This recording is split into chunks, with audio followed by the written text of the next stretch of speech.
Salam sejahtera saudara. Apa kabar saudara? Harapannya saudara selalu berada dalam keadaan yang baik dan diberikan Tuhan tubuh yang sehat. Kiranya juga kesediaan saudara mengambil bagian dalam program Marturia Ministry hari ini tanggal 6 April tahun 2021 diberkati Tuhan dan mendorong saudara untuk semakin menaruh pengharapan pada Kristus. Bagi warga GPIB Jemaat Marturia Lampung yang menerima anugerah Tuhan melalui pertambahan usia lahir, yakni Ibu Misyanawati, anak Paskela Tene, Saudara Daniel Aprianto, anak Grace Natalia, dan Saudara Ruth Susianti, serta pertambahan usia 19 tahun perkawinan bagi keluarga Dwi Pramono. Semangat merayakan pertambahan saudara, kiranya anugerah Tuhan yang diterima mengarahkan hidup saudara semakin mendekat untuk melekat pada kasih Tuhan. Sejenak firman Tuhan akan kita renungkan, maka mari terlebih dahulu berdoa. Bapa yang hidup dalam kebangkitan Kristus, pimpinlah kami supaya firman yang kami baca, dengar, dan renungkan menjadi firman yang hidup yang menguatkan iman kami. Kepadamu kami memohon. Amin. Kitab Roma pasal 1 ayat 1 hingga ayat 4 menyatakan, dari Paulus hamba Kristus Yesus yang dipanggil menjadi rasul dan dikuduskan untuk memberitakan Injil Allah.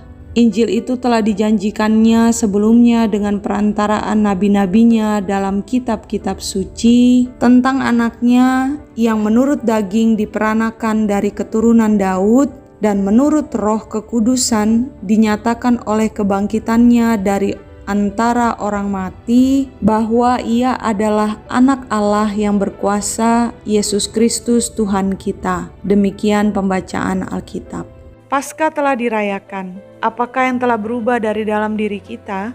Ataukah Paskah yang baru saja kita lewati bersama dalam ibadah maupun perayaannya sebatas euforia saja tanpa makna? Saudara, meski jemaat Roma merupakan jemaat yang sama sekali belum dapat dikunjungi oleh Rasul Paulus, namun bagian salam yang berisi perkenalan diri Paulus serta pemaparan berita Injil yang diberitakannya itu, ada kesadaran diri yang hendak dibangun oleh Rasul Paulus bagi jemaat Roma. Kesadaran diri itu terkait dua hal, yakni yang pertama tentang panggilan kita. Panggilan itu terkait dengan hidup baru yang sudah kita terima melalui peristiwa kebangkitan Kristus. Panggilan itu mutlak, tak dapat dibantah oleh setiap kita yang telah menerima keselamatan. Di dalamnya ada peran rangkap, yakni peran sebagai manusia, termasuk juga peran sebagai milik Kristus yang harus menampakkan pribadi Kristus. Kesadaran diri yang kedua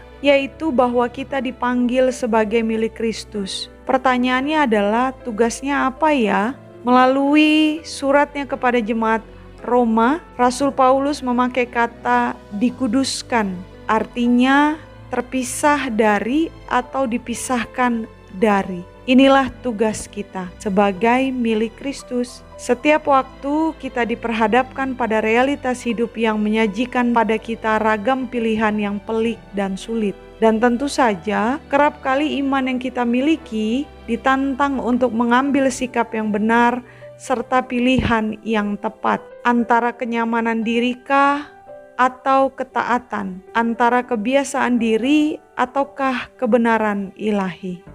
Di realitas hidup yang kita hadapi itu, tetap hadir Allah yang selalu menyertai kita. Mari perhatikan ayat 7 di kalimat terakhir, bahwa penyertaan Tuhan selalu ada bagi saudara.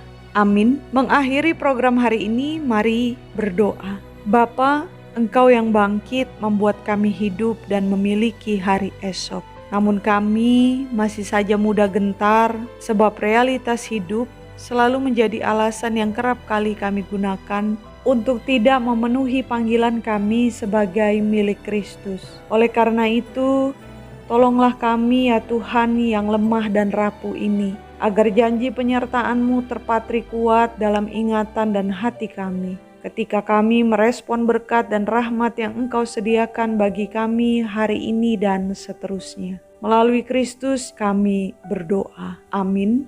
Semangat bertahan menjadi milik Kristus, saudara. Mari tetap menjaga kesehatan guna melindungi sesama.